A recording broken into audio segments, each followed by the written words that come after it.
नमस्कार, सुजस चुनाव विशेष बुलेटिन में आपका स्वागत है। मैं हूं आपके साथ अश्विनी सरोही। एक नजर हेडलाइंस पर।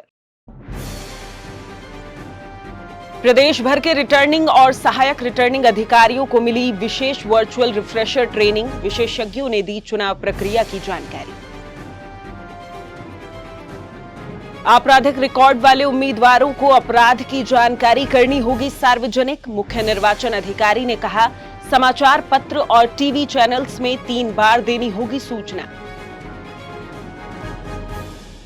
पहली बार मतदान को लेकर नव मतदाताओं में उत्साह। नए अनुभव के साथ पहली बार वोट देकर लोकतंत्र में भागीदारी करेंगे सुनिश्चित। विधानसभा चुनाव के मद्देनजर चुनावी प्रक्रिया से जुड़े सभी रिटर्निंग और सहायक रिटर्निंग अधिकारियों को विशेष वर्चुअल रिफ्रेशर ट्रेनिंग दी गई। उन्हें विशेषज्ञों ने अभ्यर्थियों के नामांकन, छंटनी, चुनाव चिन्ह आवंटन, पोस्टल बैलेट और आपराधिक पृष्ठभूमि वाले मामलों से जुड़ी प्रक्रियाओं की जानकारी दी। मुख्य निर्वाचन अधिकारी श्री प्रवीण गुप्ता ने रिटर्निंग और सहायक रिटर्निंग अधिकारियों को चुनाव आयोग से जारी सभी निर्देशों, आरओ हैंडबुक और चेकलिस्ट के अनुरूप नियमानुसार काम करने पर जोर दिया और कहा कि किसी भी तरह की जानकारी लेने के लिए विभाग के विशेषज्ञों से कभी भी संपर्क किया जा सकता है।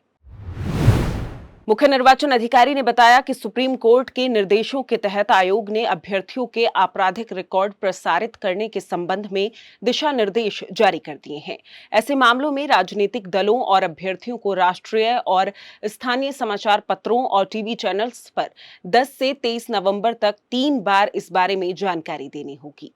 एक आदेश सुप्रीम कोर्ट का दिया जिससे C7 फॉर्म आया है, जिसमें प्रत्येक पॉलिटिकल पार्टी को, प्रत्येक राजनीतिक दल को ये बताना होता है कि उन्होंने अमुक व्यक्ति को, जिनकी पृष्ठभूमि क्रिमिनल थी या जिनके बीच में मुकदमा दर्ज था, उनकी ऐसी क्या परिस्थिति थी, उसको उनको कैंडिडेट बनाना पड़ा। तो इस तरह का फॉर्म C7 और जिसका कि कंसोलिडेटेड रिपोर्ट 72 घंटे में C8 भारत निर्वाचन आयोग को पेश करनी होती है। उसको 2-3 अपने वेबसाइट पे, अपने सोशल मीडिया हैंडल पे और अखबार में उसको देना होता है।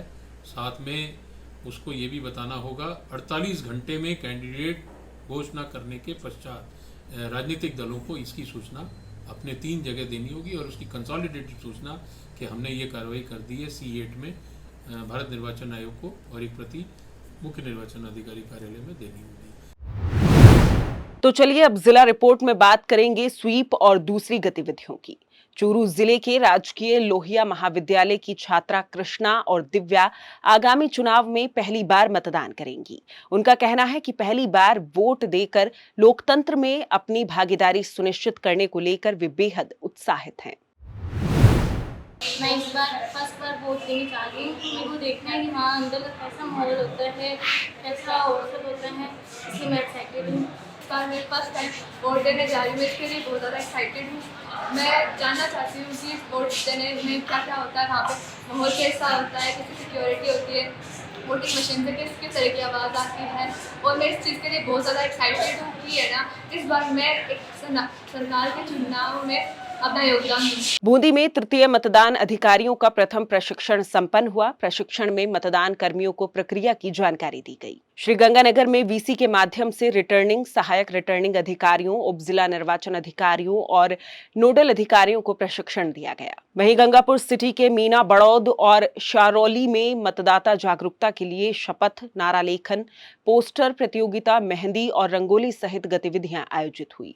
इस दौरान कार्मिकों और मतदाताओं को सी विजिल, सक्षम और वोटर हेल्पलाइन ऐप के बारे में भी जानकारी दी गई। भरतपुर जिला निर्वाचन अधिकारी श्री लोक बंधु ने कलेक्ट्रेट सभागार में मीडिया कर्मियों को विज्ञापन अधिप्रमाणन, पेड न्यूज और मीडिया से संबंधित चुनाव आयोग के प्रावधानों की जानकारी दी। इस अवसर पर जिला पुलिस अधीक्षक श्री मृदुल कच्छावा भी उपस्थित रहे। झालावाड़ उप जिला निर्वाचन अधिकारी श्री नरेश कुमार मालव ने व्यय अनुवीक्षण मॉनिटरिंग प्रकोष्ठ के अधिकारियों के साथ बैठक की। उधर स्वीप गतिविधियों के तहत ग्राम पालिया खेड़ी में ग्रामीणों को मतदान शपथ दिलाई गई। वहीं श्रीगंगानगर में विद्यार्थियों ने रंगोली के जरिए मतदाताओं को जागरूक किया। सुजस बुलेटिन में फिलहाल इतना ही। तो इस बात का रखिए ध्यान, 25 नवंबर को जरूर करें मतदान।